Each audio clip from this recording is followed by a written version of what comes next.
Iran, Israel యుద్ధం నేపథ్యంలో భారత్లో మళ్లీ లాక్డౌన్ వస్తుందా అనే ప్రశ్న ఇప్పుడు సోషల్ మీడియాలో వైరల్ అవుతుంది. కానీ వాస్తవ పరిస్థితి ఏంటి? ప్రభుత్వం నిజంగా లాక్డౌన్ పై ఆలోచిస్తుందా అన్న విషయం గురించి ఇప్పుడు చూద్దాం. ప్రస్తుతం భారత ప్రభుత్వం ఎలాంటి లాక్డౌన్ ప్రకటించలేదు. అయితే పరిస్థితులను దృష్టిలో పెట్టుకుని ముందస్తు జాగ్రత్తలు మాత్రం తీసుకుంటుంది. ప్రధానంగా అవసరమైన వస్తువుల సరఫరా కొనసాగించేందుకు చర్యలు తీసుకుంటున్నట్టుగా తెలుస్తుంది.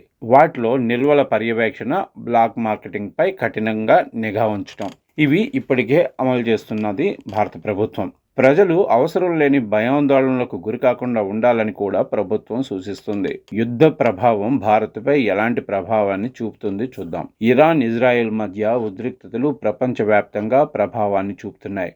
మధ్యప్రాచ్యంలో ఉద్రిక్తతల వల్ల విమాన సర్వీసులు రద్దవుతున్నాయి. చమురు, గ్యాస్ సరఫరాలో అంతరాయం ఏర్పడుతుంది. వాటి ధరలు విపరీతంగా పెరిగిపోయే అవకాశం కూడా ఉంది.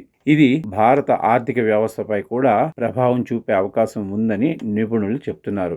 దీని మీద ప్రభుత్వం తీసుకుంటున్న చర్యలు పరిస్థితిని నిశితంగా పరిశీలిస్తుంది ప్రభుత్వాన్ని చెప్తున్నారు మోడీ గారు. విదేశాల్లో ఉన్న భారతీయుల భద్రతపై దృష్టి పెట్టింది. అన్ని దేశాలకు శాంతి సంభాషణకు పిలుపునిచ్చింది. ఇలాంటి పరిస్థితుల్లో అసలు లాక్డౌన్ వస్తుందా అనేది చూసినట్టయితే ఇప్పటి వరకు లాక్డౌన్ పై ఎలాంటి అధికారిక ప్రకటన లేదు. ప్రభుత్వం కేవలం సిద్ధంగా మాత్రమే ఉండాలి అని మాత్రమే సూచించింది. కోవిడ్ లాగా పూర్తి లాక్డౌన్ వచ్చే పరిస్థితి కూడా కనిపించడం లేదు. ఫైనల్గా సోషల్ మీడియాలో వస్తున్న లాక్డౌన్ 2.0 వార్తలు ఎక్కువగా రూమర్స్ మాత్రమే. ప్రస్తుతం భయపడాల్సిన అవసరం లేదు, కానీ అప్రమత్తంగా ఉండటం మాత్రం మంచిది. మరి పరిస్థితులు ఎలా మారుతాయో చూడాలి. ప్రపంచ ఉద్రిక్తతలు తగ్గుతాయా లేక మరింత పెరుగుతాయా అన్నది కాలమే నిర్ణయించాలి.